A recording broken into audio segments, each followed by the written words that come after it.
दुर्योधन के किसी भी बुरे कार्य में रोड़ा नहीं अटकाया सा।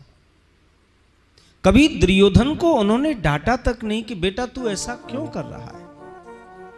आज इनके पुत्रों के द्वारा पांडवों को लाक्षागृह में जलाने का षड्यंत्र हो रहा है।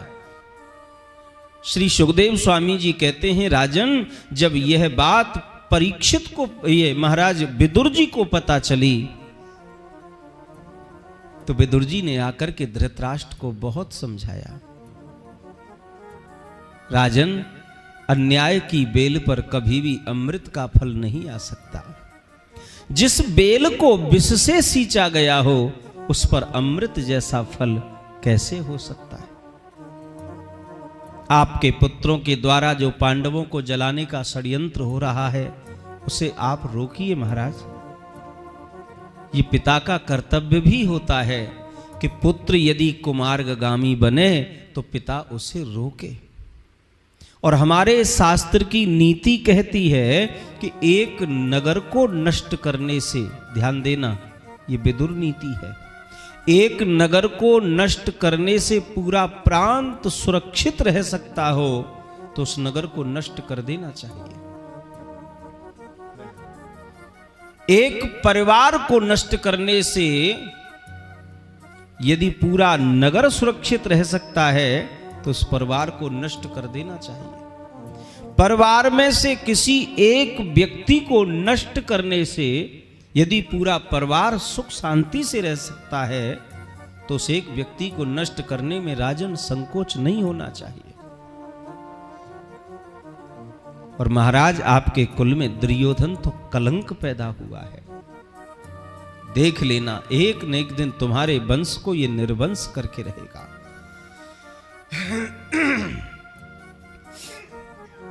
अब महाराज विदुर जी तो इतना उपदेश कर ही रहे थे कि उसी समय दुर्योधन का महल में प्रवेश हो गया साहब। और दुर्योधन ने ये सारी बातें सुन ली।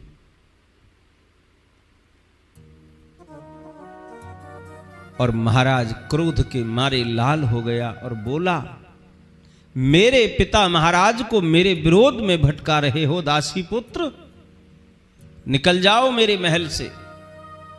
और आज के बाद तुमने दोबारा कभी महल में प्रवेश किया अच्छा नहीं होगा। सुखदेव स्वामी जी कहते हैं, राजन दुर्योधन ने एक संत का अपराध कर दिया, एक संत का अपमान कर दिया। और भगवान श्री कृष्ण गीता में कहते हैं, साधवो हृदयम मह्यम साधुनाम हृदयन्त्वहम्। संत मेरा हृदय है, संत के हृदय में मैं रहता हूं और मेरे हृदय में संत रहता है। इसलिए संत का अपराधी मेरा प्रेमी नहीं हो सकता। अपराध हो गया। महात्मा विदुर ने कहा, दुर्योधन तेरे मन को तकलीफ पहुंचाने का मेरा विचार नहीं था भाई। मैं तो भाई होने के नाते तुम्हारे पिता को समझाने आया था, पर मेरी बातें तुम्हें अच्छी नहीं लगी, इसका मुझे हमेशा खेद रहेगा। और तुरंत मंत्री पद से त्याग पत्र देकर महात्मा विदुर जी सीधे विदुरानी के पास आ गए। विदुरानी ने देखा, क्या बात है महाराज, आजकल ये आज तो आप बहुत जल्दी आ गए, दरबार की जल्दी छुट्टी हो गई क्या? विदुर जी बोले, देवी दरबार की नहीं हमारी छुट्टी हो गई, और हमारी हमेशा हमेशा के लिए छुट्टी हो गई। एक तरह से ठीक भी रहा, मेरे मस्तिष्क पर जो भार लदा हुआ था ना, आज वो भार हमेशा हमेशा के लिए उतर गया। अब तो एकांत में बैठकर गोविंद भजन करूंगा, जो जीवन का सार है, और यहाँ कोई किसी का नहीं होता। एकांत में बैठ जाते और ओम नमो भगवते वासुदेवाय इस मंत्र का अद्भुत जाप करते। धीरे धीरे समय व्यतीत होने लगा। संकल्प ले लिया, वहां से मिल जाता था, वहां महामंत्री पद पर नियुक्त थे, वहां से जो कुछ मिलता था उसी से अपना गुजारा करते थे। अब तो वो भी नहीं रहा महाराज।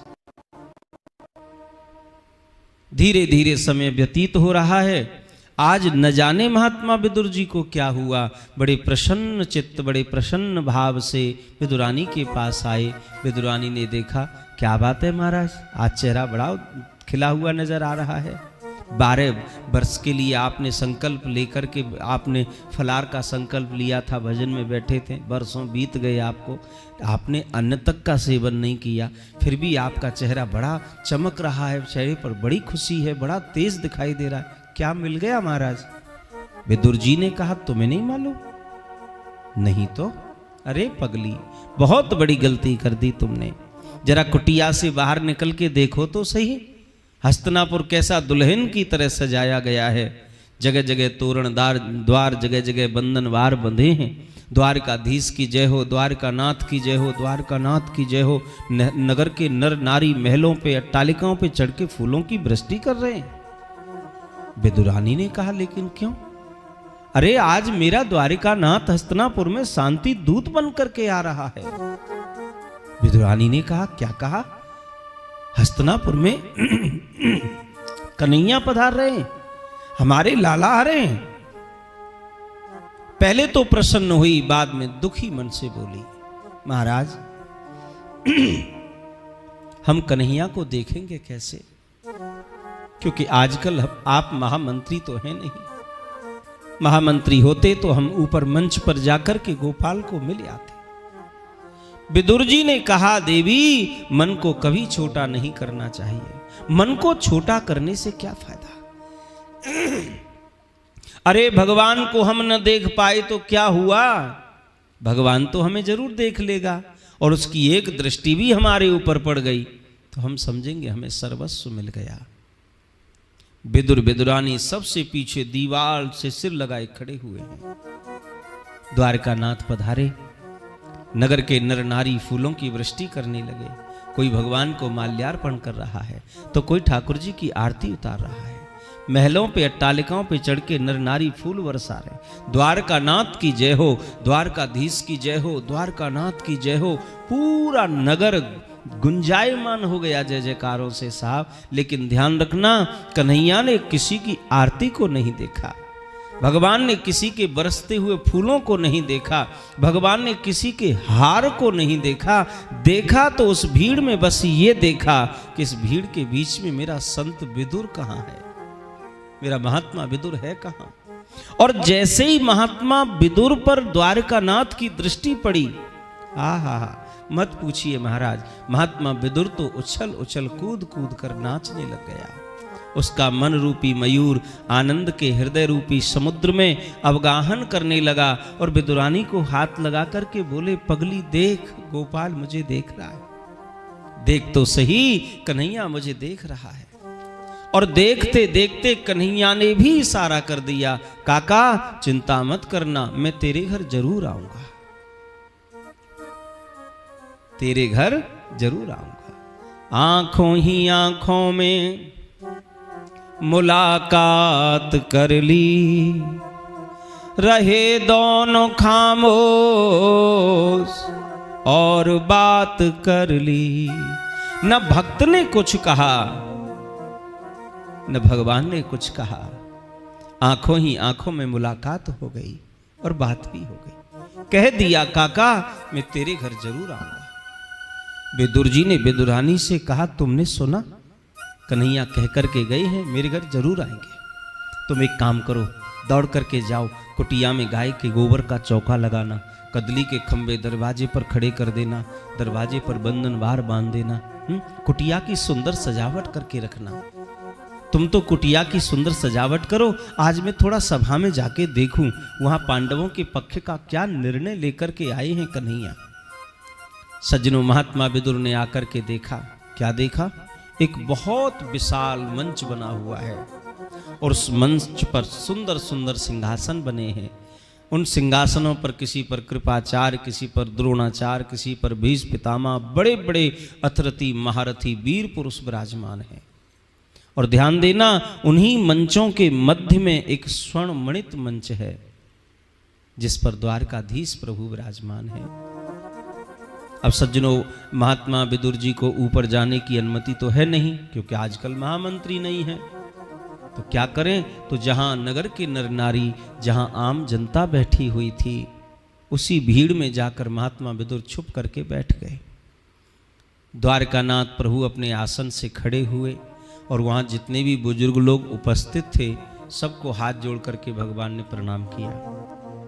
सभा में उपस्थित सभी बुजुर्गों को मैं प्रणाम करते हुए एक निवेदन लेकर के आया हूं, एक निवेदन करना चाहता हूं।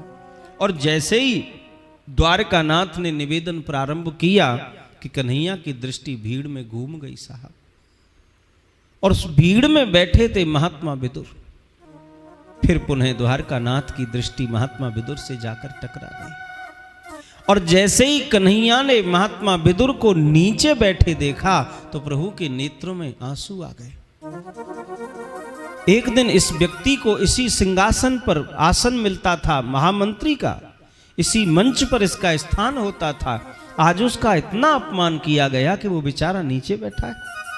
तुरंत ठाकुर जी ने दुर्योधन की ओर देखा और दुर्योधन को देखते हुए भगवान बोले, दुर्योधन, मैंने तुझे कभी दुर्योधन नहीं समझा भाई, मेरी दृष्टि में तो तू आज भी सुयोधन है।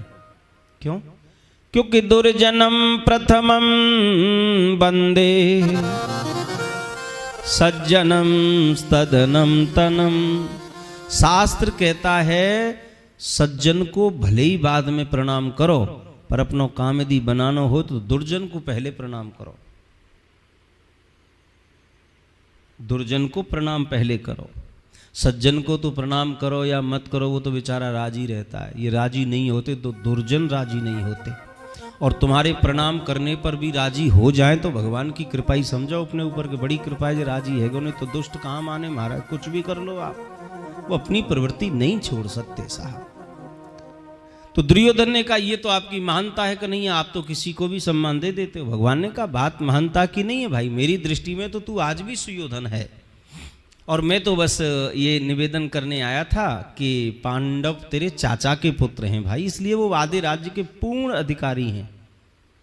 लेकिन पांडवों को आधा राज्य देने के लिए मैं तुमसे आग्रह नहीं कर रहा हूं, बस मैं ये चाहता हूं कि तू 5 गांव पांडवों को दे दे, तो पांडव राजी हो जाएंगे भाई।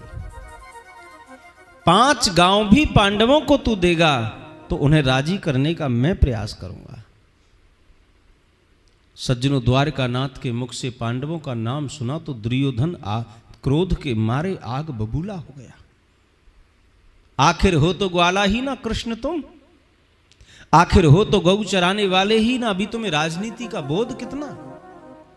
शांति दूत बनकर के मेरे दरवाजे आए हो, इसलिए मैंने तुम्हारा स्वागत किया है, पर इस मंच पर खड़े होकर के पांडवों के पक्ष का कोई भी विषय छेड़ोगे कन्हैया तो मेरा भी निर्णय अकाट्य है।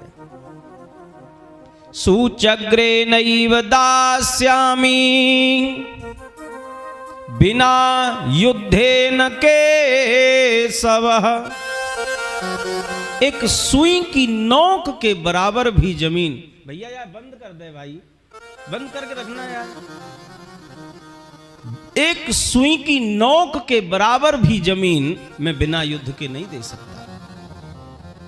पिताजी क्या कहते हैं मुझे मालूम नहीं है, भीष्म पितामह क्या कहते हैं मैं कुछ नहीं जानता, बस मैं तो इतना जानता हूं कि एक सुई की नोक के बराबर भी जमीन उसी को प्राप्त होगी जो पहले युद्ध में विजय को प्राप्त करेगा।